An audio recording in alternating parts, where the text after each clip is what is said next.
തകരാറിലായ പുതിയ വാഹനം മാറ്റി നൽകാത്ത മഹേന്ദ്ര കമ്പനിയുടെ ഏജൻസിക്കെതിരെ കാഞ്ചിയാർ മേപ്പാറ സ്വദേശിയായ യുവാവ് നിയമ നടപടിക്കൊരുങ്ങുന്നു.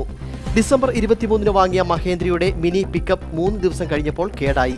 ഈ വാഹനം മാറ്റി നൽകണമെന്നാവശ്യപ്പെട്ട് ഏജൻസിയെ സമീപിച്ചപ്പോൾ ഭീഷണിപ്പെടുത്തുകയും തനിക്കെതിരെ കമ്പനി ഡിവിഎസ്പിക്ക് കള്ളക്കേസ് നൽകുകയും ചെയ്തതിലാണ് നിയമ നടപടി നടത്തുന്നത് എന്ന് മേപ്പാറ കാനത്തിൽ സിബിൻ KS വാർത്താസമ്മേളനത്തിൽ പറഞ്ഞു.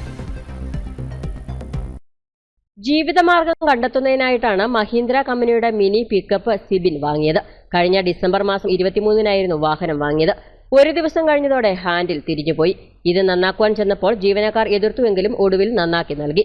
ഡിസംബർ 26-ന് വാഹനത്തിന്റെ ഹൗസിംഗ് കേടായി. വാഹനവുമായി ഷോറൂമിലെത്തി മാറ്റി നൽകണമെന്ന് ആവശ്യപ്പെട്ടു. എന്നാൽ ജീവനക്കാർ ആവശ്യം നിഷേധിക്കുകയും തനിക്കെതിരെ പോലീസിൽ പരാതി നൽകുകയും ചെയ്തു.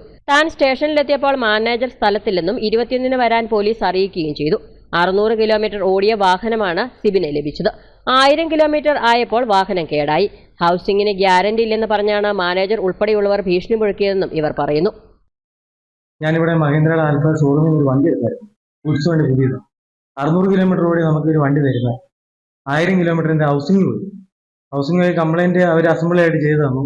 പിന്നെ കംപ്ലൈന്റ് ചെയ്യുന്ന എടുത്തോണ്ട് പോയതിന്റെ പിറ്റേ ദിവസം കംപ്ലൈന്റ് ആയി. അപ്പൊ അയാൾ നമ്മളോട് പറയുന്നത് ഇത് ഞങ്ങൾക്കൊന്നും ചെയ്യാൻ പറ്റത്തില്ല, ഇനി ഞങ്ങൾക്ക് ഉത്തരവാദിത്തമില്ല, വണ്ടി മാറി തരാൻ പറ്റത്തില്ല, നിങ്ങളെ കൊണ്ട് തന്നെ ചെയ്യാൻ പറ്റുന്നെങ്കിൽ ചെയ്തോളാൻ പറഞ്ഞു. എന്നിട്ട് പുള്ളി എൻ്റെ പേര് ഡിവൈഎസ്പിക്ക് പരാതി കൊടുത്തു കട്ടപ്പന സ്റ്റേഷനിൽ. ഞാൻ പുള്ളിനെ വിളിച്ച് ഭീഷണിപ്പെടുത്തി ഷോറൂം അടപ്പിച്ചിട്ടെന്ന് പറഞ്ഞു. ഇന്നലെ എന്നെ കട്ടപ്പന സ്റ്റേഷനിൽ നിന്ന് വിളിച്ചായിരുന്നു. ഇപ്പൊ ഞാൻ ഈ ഉപഭോക്തൃ കോടതി പരാതി കൊടുത്തിട്ടുണ്ടോ.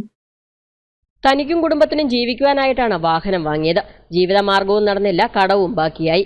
ഷോറൂം ഉടമയുടെ ധിക്കാരപരമായ നടപടിക്കെതിരെ ഉപഭോക്തൃ കോടതിയിൽ പരാതി നൽകിയതായും മറ്റ് നിയമ നടപടികൾ ഉടൻ ആരംഭിക്കുമെന്നും സിബിനും പിതാവ് ജോൺസൺ ജോർജും വാർത്താസമ്മേളനത്തിൽ പറഞ്ഞു. News bureau, Kattappana.